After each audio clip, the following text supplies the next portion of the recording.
भगवान शिव की प्रथम पत्नी यानी दक्ष प्रजापति की बेटी पिता के घर बिना निमंत्रण के ही यज्ञ में सम्मिलित होने चली गई थी। वहां उन्होंने देखा कि सभी देवगण निमंत्रित हैं और बहुत सारे गणमान्य लोग भी वहां पर आमंत्रित थे।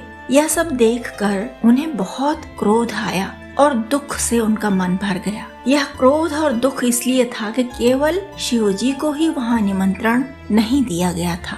इसी क्रोध और दुख के अतिरेक में शिव पत्नी यज्ञ की अग्नि में कूदकर भस्म हो गई थी। इन्हीं देवी का नाम सती था और शायद इसी नाम के कारण आग में कूदकर जल जाने वाली औरतों को सती कहा जाने लगा होगा। सती आग में जल मरने का प्रतीक हो गई।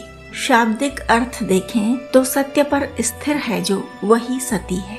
सती द्रौपदी को भी कहा जाता है जिसके 5 पति थे। सती सुलोचना को भी कहा जाता है जो एक राक्षस यानी मेघनाद की पत्नी थी। सती सावित्री को भी कहा जाता है और सीता व अहिल्या को भी कहा जाता है। ये सब तो पति की चिता पर जलकर नहीं मरी।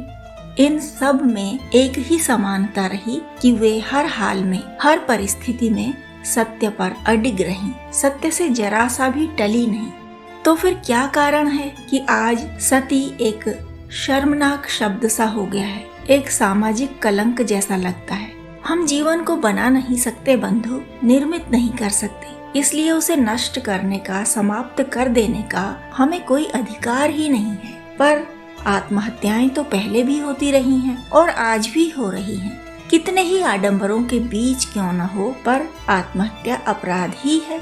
अपराध को महिमा मंडित करना एक और बड़ा अपराध है। अफवाह फैलाना भी अपराध है और अपनी संस्कृति की सूरत बिगाड़ना भी अपने आप में एक बड़ा नैतिक अपराध है। सती प्रसंगों में ये सभी अपराध साथ साथ घटित होते रहे और यदा कदा आज भी घटित हो जाते हैं। पति के शव के साथ अग्निदाह के अतिरिक्त स्त्रियों द्वारा सामूहिक आत्मदाह की घटनाएं भी हमारे इतिहास के पन्नों में हैं। क्या रानी पद्मिनी को भुलाया जा सकता है? उन दिनों दिल्ली की गद्दी पर अलाउद्दीन खिलजी बैठा था जो एक दुष्ट और अत्याचारी शासक था। रानी पद्मिनी की अद्वितीय सुंदरता के बारे में सुनकर वह उसे पाने के लिए लालायित हो उठा। उसकी सेना राजपूत सेना से बड़ी थी, लेकिन राजपूती सेना ने बराबर की टक्कर ली। तब भी अलाउद्दीन का लालच कम न हुआ। फिर घेरे जाते राज्य और युद्ध द्वारा होने वाले विनाश को देखकर रानी पद्मिनी ने अपने राज्य की तमाम स्त्रियों के साथ मिलकर युद्ध में भाग लेने का निश्चय किया। उन स्त्रियों में बहुत सी तलवार चलाना सीखी हुई थी, कुछ लोगों के पास धनुर्विद्या थी। राजा भीम सिंह आदि द्वारा पहले तो इस निश्चय पर खुशी व्यक्त की गई थोड़े समय के लिए, लेकिन फिर जब उन्होंने बातचीत की, आपस में सोचा गया, तो अपनी आन बान के लिए खतरा दिखाई देने लगा उन्हें। यदि युद्ध भूमि में रानी पद्मिनी का अपहरण हो जाता है तो इज्जत को बट्टा नहीं लग जाएगा। इस दुश्चिंता के कारण रानी पद्मिनी का जो साहसिक प्रस्ताव था, जो उन्होंने प्रस्ताव रखा था युद्ध भूमि में जाने का, उसको अस्वीकार कर दिया गया। सभी परिस्थितियों को देखते समझते रानी पद्मिनी ने अंततः अग्नि को भेंट हो जाने का निश्चय किया और उनके इस निश्चय में हजारों स्त्रियां उनके साथ थी, क्योंकि उनके नेतृत्व में ही तो सब युद्ध भूमि में जाने की सोच रही थी।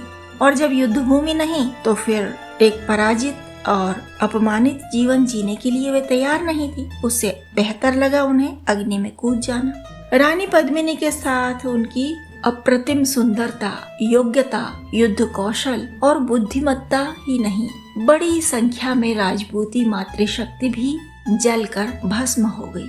अलाउद्दीन खिलजी भी एक पुरुष था जिसकी वासना हजारों वीरों और वीरांगनाओं की मौत का कारण बनी। और राजा भीम सिंह भी पुरुष ही थे और उनके सलाहकार भी, जिन्होंने पद्मिनी को वीर गति प्राप्त करने का अवसर नहीं दिया, युद्ध भूमि में जाने नहीं दिया, बल्कि उनके साथ, रानी पद्मिनी के साथ हजारों स्त्रियों के लिए आत्महत्या का वातावरण तैयार किया। रानी पद्मिनी और उसके जल मरने को गौरवान्वित करने वाले और भविष्य की स्त्रियों के लिए आदर्श बताने वाले वे ही पुरुष तो थे।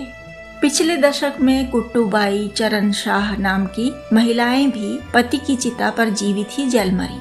उनकी परिस्थिति बिल्कुल भिन्न थी। गरीब घर की स्त्री जिसमें न काम करने की सामर्थ्य बाकी हो और न ही संसार में उसका कोई खिलाने वाला हो, उसे पति की चिता पर जल मरना ही उचित लगे तो यह कोई बड़े आश्चर्य की बात नहीं, क्योंकि जब अपना एकमात्र साथी या परिवार का एकमात्र सदस्य कोई खो देता है तो उसकी भावुकता तो सीमा पर जाएगी ही जाएगी और निराशा भी साथ में सीमा पर जाएगी। हाँ, समाज का यह उत्तरदायित्व तो होता है कि ऐसी घटनाएं न होने पाए, चिता से वापस लाना चाहिए हताश और निराश स्त्री को।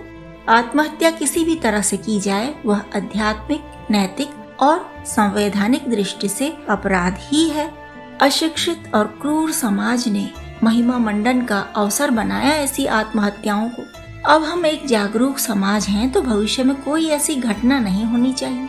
जब भी हुई सती जैसी पति की चिता में जीवित जल मरने जैसी घटनाएं बहुत थोड़ी ही हुई हैं, लेकिन विरोधियों को निंदा करने के लिए अवसर मिल गए इनके कारण। अंग्रेजों ने भारत में सती प्रथा का ऐसा स्वरूप दुनिया के सामने रखा जैसे यहाँ घर घर में औरतें जलाई जाती हों। एक ओर हमें दुनिया में बदनाम किया, दूसरी ओर हमारी संस्कृति को कुचलने में कोई कसर न छोड़ी। आर्थिक रूप से तो गड्ढे में ही चले गए हम। इन सब के पीछे हमारी असावधानी ही बड़ा कारण रही और संगठन की कमी भी।